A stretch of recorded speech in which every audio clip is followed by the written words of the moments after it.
sommes ce que l'on mange. Cette phrase, à première vue banale, est en réalité une vérité qui est parfois compliquée à reconnaître. Mais pourquoi rabaisser notre comportement, notre attitude, notre mentalité à de simples aliments que nous ingurgitons? J'ai donc pour toi une question. As-tu déjà vu une voiture rouler avec un mauvais carburant? Non. Tout comme la voiture a besoin du bon carburant pour avancer efficacement, ton corps a besoin des bons aliments pour fonctionner efficacement. Mais ça, tu le savais déjà, n'est-ce pas? Pourtant, malgré cette prise de conscience indispensable pour respecter son corps, nombreux sont ceux qui négligent leur alimentation ou pire encore, ne sont pas conscients du mal qu'ils se font.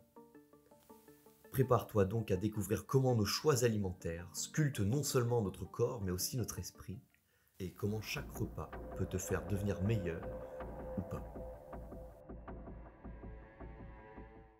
Salut, c'est Tom, bienvenue dans cette nouvelle vidéo. Si tu es nouveau ou nouvelle, déjà bienvenue et n'hésite pas à t'abonner si mon travail te plaît. N'hésite pas non plus à lâcher un commentaire pour le référencement, ça fait toujours plaisir. Première vidéo de l'année 2024, je te souhaite donc une très bonne année et surtout une très bonne santé. Et ça tombe bien, parce que qui dit bonne santé, dit bonne alimentation.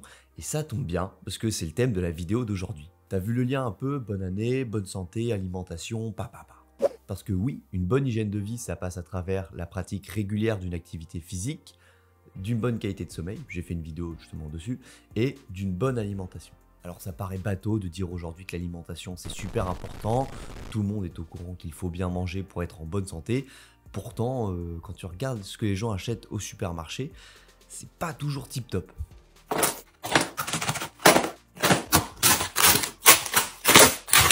Et je me demandais en fait, est-ce que les gens sont pas informés sur ce que c'est une bonne alimentation ou juste est-ce que ils s'en foutent?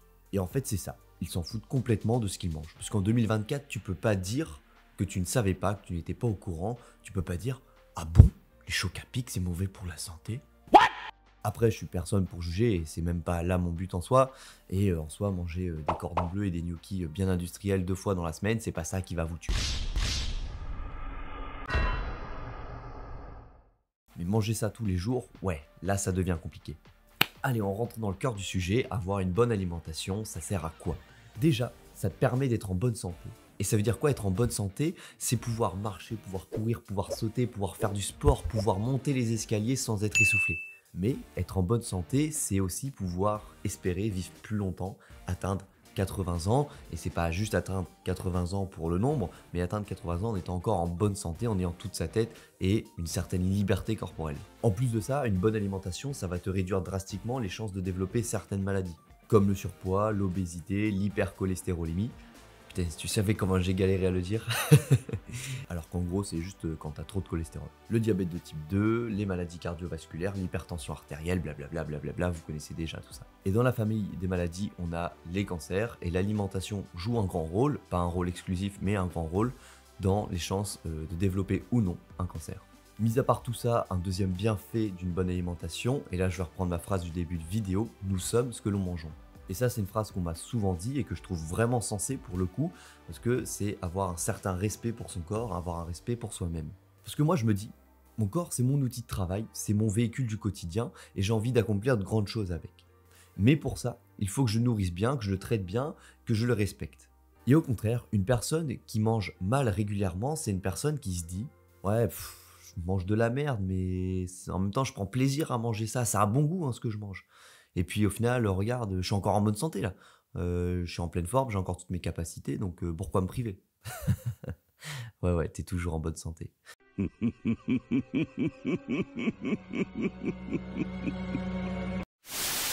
Et son corps à cette personne, il va se dire quoi? Ouais, il abuse. Je lui permets de bien vivre, de bien respirer, de bien dormir, d'être en bonne santé, c'est comme ça qu'il me traite? Ok. Pas continuer à me donner du coca tous les jours, tu vas voir. Et dans 10 ans, bon c'est bon, ça fait 10 ans il me fait chier avec sa malbouffe. Hop, cholestérol, diabète, hypertension, démerde-toi avec ça. Ah ouais merde, j'aurais peut-être dû faire attention à ce que je mangeais. Et les jeunes, faites super attention à ce que vous mangez, hein, c'est très important. Bref, tu l'as compris, avoir une bonne alimentation, ça te permet d'avoir une bonne santé physique et mentale, mais surtout avoir du respect pour toi-même. Après, je peux comprendre que certaines situations soient plus propices à de la malbouffe que d'autres. Je peux comprendre quand on a beaucoup d'enfants à charge, quand on n'a pas beaucoup d'argent, quand on est étudiant, j'ai été moi-même étudiant et j'ai pas toujours bien mangé dans ma vie, mais quand on a l'opportunité de bien manger, il faut savoir saisir cette opportunité et ne pas essayer de se cacher derrière des excuses qui ne sont pas toujours parfois véridiques. Et puis, est-ce que ça vaut pas le coup d'investir un peu plus d'argent dans son alimentation au détriment de certaines autres catégories? Sachant que l'argent que tu vas investir dedans, dans ton alimentation, ça va potentiellement te donner des années de vie en plus. Ça va également peut-être te donner la chance de ne pas payer des frais d'hospitalisation parce que tu n'auras pas développé certaines maladies liées à la malbouffe. Donc ça, c'est un choix qu'il faut faire, c'est un choix individuel et ça, c'est à toi seul de faire ce choix-là. Bon, ok, Tom, maintenant je sais en quoi c'est important d'avoir une bonne alimentation, mais maintenant, comment je sais si ce que je mange, c'est bien ou pas? Toi, tu lis dans mes pensées. La chose la plus importante à retenir, c'est qu'il faut garder à peu près un équilibre de 80%, 20%. 80% du temps où je mange sainement et 20% du temps où je peux me faire un peu plaisir. Et ça, c'est quelque chose qui s'applique sur la semaine, pas sur la journée. Hein. C'est pas je fais le petit-déj, le midi et le goûter hyper bien, et puis tous les soirs, je me fais un domac, et puis j'ai fait 80%, 20% dans ma journée. Ça marche pas comme ça. Moi, personnellement, je mange bien à chaque repas de la semaine, sauf le vendredi soir ou le samedi soir, ça dépend, où là, je me fais un petit kiff et je me fais un petit KFC. J'ai craqué. Puis même si je te disais qu'il ne faut pas forcément faire les 20% tous les jours, tu peux le faire tous les jours, c'est juste que tu vas pas faire un gros cheat meal entre guillemets tous les jours. Ça peut être, tu peux te faire plaisir dans tes 20% tous les jours en prenant une glace le soir si tu as bien mangé à tous tes repas, ou un yaourt au chocolat, ou une demi-tablette de chocolat. Tu vois, faut que ça soit proportionnel à ta journée. C'est super important que tu arrives à te faire plaisir lors de ces moments de 20% justement pour éviter de toujours être à 100%, être toujours focus et finir par craquer. Et ça, c'est ce qu'on appelle un régime concrètement. Enfin, du moins, on parle plus trop de régime parce que justement, ça avait cette notion, le régime de je dois manger ça tout le temps. Et maintenant, on parle plus trop de régime, c'est plus trop à la mode, on parle plutôt de plan alimentaire, d'équilibre alimentaire, même si au final, ça reste du blabla intellectuel pour dire la même chose. Et maintenant qu'on a établi cet équilibre, comment savoir si tel ou tel aliment va dans les 80% ou dans les 20%. Et bien déjà, il y a une règle qui est très simple dans l'alimentation, c'est que plus un produit est transformé, plus il y a de chances qu'il soit mauvais pour ta santé. Tout simplement parce qu'on aura rajouté plein de choses dedans, du sucre, du sel, des huiles, de la graisse, pour qu'il y ait bon goût. Et généralement, tout ce qui a bon goût, et quand c'est industriel, c'est généralement pas très bon pour ta santé. Je dis pas qu'il faut se forcer à manger que des trucs mauvais et que ça sera toujours bon pour votre santé, mais généralement il y a un lien quand même entre le goût et la composition de l'aliment. Donc pour être sûr de bien manger, il faut être sûr de prendre les aliments dans leur forme la plus naturelle possible. Par exemple, prendre des légumes ou des fruits frais, prendre de la viande ou du poisson chez le boucher ou chez le poissonnier, même si je sais que ça coûte horriblement cher. Moi personnellement, je vais pas chez le boucher, mais faut essayer de prendre de la viande au moins qui ressemble à de la viande, où c'est quand on te dit c'est une cuisse de dinde, bah c'est une cuisse de dinde, tu vois. C'est pas de la pâté pour chat dans une boîte, ou c'est pas du vieux truc Ecoplus. Alors, je crache pas sur le Ecoplus parce que je sais que quand on est étudiant, ça sauve quand même pas mal. Mais tu m'as compris, les cordons bleus surgelés et les poissons panés bizarres, là, on essaye d'éviter. Et enfin, privilégier les féculents, donc les pâtes, les riz, les lentilles, les semoules complètes par rapport aux pâtes normales par exemple, parce qu'elles ont moins de sucre et elles sont plus rassasiantes aussi. Donc d'une pierre deux coups, c'est rentable. Et là, on a parlé fruits, légumes, viande, poisson, féculents, et ça, pour schématiser grossièrement, ça représente un repas type. Pour rappel, notre corps, pour fonctionner efficacement, il a besoin de glucides, en gros le sucre qu'on retrouve surtout dans les féculents, des protéines qu'on retrouve principalement et majoritairement dans la viande, les poissons, les œufs, les fromages, et des lipides qu'on retrouve surtout dans les graisses, mais qu'on retrouve aussi un peu partout dans les aliments. Au niveau des proportions, sur un repas classique, on est à peu près autour des 50% de glucides, 30% de protéines et 20% de lipides. Après, ça se règle au cas par cas en fonction de si on a des plans alimentaires, des objectifs spécifiques. Comme vous le savez déjà, on n'a pas besoin de forcément manger de la viande pour avoir des protéines, même si ça reste l'aliment avec le meilleur ratio poids-protéines. Et pour finir sur la viande, justement, on entend beaucoup depuis quelques années que la viande rouge et que la charcuterie, ça serait cancérigène. Eh bien c'est vrai. Enfin, c'est pas si vrai que ça, parce que du coup on nous conseille de manger plus de viande blanche que de viande rouge, mais au final, il n'y a pas de différence entre la viande blanche et la viande rouge niveau substance cancérigène. En gros, ce qui est cancérigène, c'est le gras dans la viande, sauf que le gras dans la viande blanche, on le voit, on peut le séparer.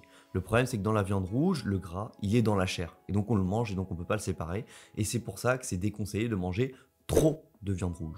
Et j'insiste sur le trop, Parce qu'il y a une règle hyper importante et c'est même pas une règle, c'est une connaissance qui est normalement universelle, mais que beaucoup de gens ont du mal à comprendre et qui casse souvent les pieds. C'est aucun aliment n'est dangereux pour l'être humain, ou du moins pour un être humain normal, sans maladie particulière ou sans besoin spécifique. Ce qui est dangereux, c'est de consommer un aliment de façon excessive. Alors forcément, si tu manges 300 grammes de sucre, forcément on va te dire le sucre c'est mauvais. Mais le sucre c'est pas mauvais, si tu manges un peu de sucre tous les jours, ça va pas te tuer, ton corps il a besoin de sucre pour fonctionner tout simplement. Donc il faut arrêter de dire ça c'est mauvais pour la santé, ça c'est mauvais pour la santé, c'est faux. Trop de ça c'est mauvais pour la santé, trop de ça c'est mauvais pour la santé. Trop de viande rouge c'est dangereux pour la santé, mais tu manges trop de salade c'est dangereux pour la santé. Tu manges 10 pommes par jour, tu peux en crever. Ça c'est vrai, il y a même des études qui l'ont montré, donc c'est pas du bullshit. C'est vrai, donc faut arrêter de dire que non, tout est dangereux, c'est faux. Dernier exemple sur ça, c'est par pitié, arrêtez de dire que la protéine c'est dangereux, que ça flingue les reins. La protéine ça n'a jamais flingué les reins, notre corps il en a besoin. Un excès de protéines, oui c'est dangereux, mais la protéine c'est jamais dangereux. Bref, et pour revenir sur notre viande rouge, il est conseillé de ne pas dépasser 300 grammes de viande rouge par semaine. Alors, petite rectification, en fait, il est conseillé de ne pas dépasser 500 grammes de viande rouge par semaine. Donc, en fait, on est assez large au niveau viande rouge. Et niveau charcuterie, il est conseillé de ne pas dépasser 150 grammes par semaine. On différencie la viande rouge de la charcuterie parce que c'est pas les mêmes procédés de fabrication, de fumage, de salaison. Je sais pas si ça se dit. Mais voilà, vous m'avez compris. Du coup, 150 grammes pour la charcuterie, 500 grammes pour la viande rouge. Et enfin, le dernier conseil que je peux te donner, c'est de manger coloré. C'est-à-dire avoir dans son assiette des légumes, des fruits de différentes couleurs. Alors, c'est pas juste pour faire joli, hein, c'est pas juste pour faire « Wouh, j'ai mangé multicolore aujourd'hui ». Non, non. C'est parce que chaque couleur est généralement liée à des vitamines, des minéraux différents. Et donc, en mangeant coloré, on s'assure de récupérer un maximum de micronutriments différents. Voilà, donc j'ai dit tout ce que j'avais à dire à peu près. Il y a encore plein de choses à raconter sur la nutrition, sur l'alimentation, mais il y a déjà des chaînes YouTube qui sont juste spécialisées là-dedans. Donc, c'est pas en une vidéo que je vais t'apprendre l'alimentation dans son entièreté. Mais déjà, si tu appliques les conseils que je viens de te donner dans cette vidéo, je peux t'assurer que tu es dans le top 10% français niveau alimentation. C'est sûr. Nice. Moi perso, je suis dans le top 1%, mais après, c'est pas une compétition. Sur ce, je te dis à la prochaine. Ciao.